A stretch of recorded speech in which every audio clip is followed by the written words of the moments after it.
बहुत से लोगों को यह पता नहीं होगा कि रावण के आते ही आखिर माता सीता एक घास का तिनका ही क्यों उठाती थी। चलिए आज इस रहस्य के बारे में जानते हैं। रावण ने जब माँ सीता जी का हरण करके लंका ले गया, तब लंका में सीता जी वट वृक्ष के नीचे बैठकर चिंतन करने लगी।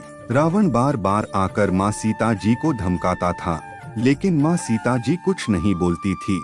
यहाँ तक कि रावण ने श्री राम जी के वेशभूषा में आकर माँ सीता जी को भ्रमित करने की भी कोशिश की, लेकिन फिर भी सफल नहीं हुआ। रावण थक हार कर जब अपने शयन कक्ष में गया तो मंदोदरी ने उससे कहा, आप तो राम का वेश धर कर गए थे, फिर क्या हुआ?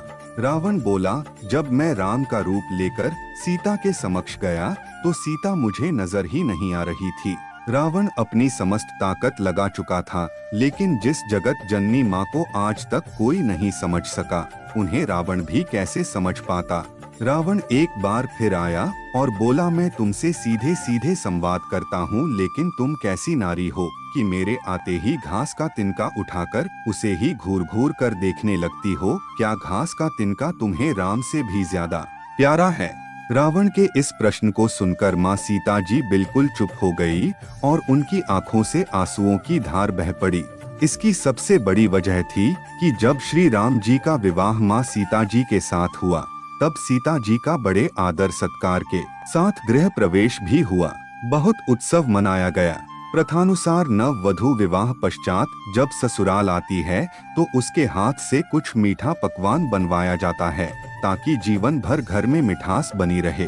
इसलिए माँ सीता जी ने उस दिन अपने हाथों से घर पर खीर बनाई और समस्त परिवार, राजा दशरथ एवं तीनों रानियों सहित चारों भाइयों और ऋषि संत भी भोजन पर आमंत्रित थे।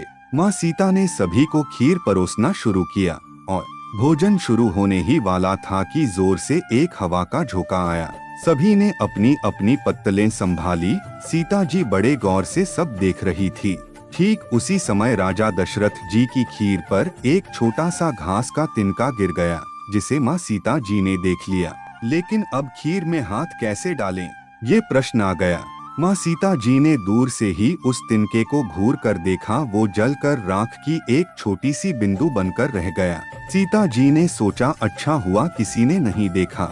लेकिन राजा दशरथ माँ सीता जी के इस चमत्कार को देख रहे थे। फिर भी दशरथ जी चुप रहे और अपने कक्ष पहुंचकर माँ सीता जी को बुलवाया।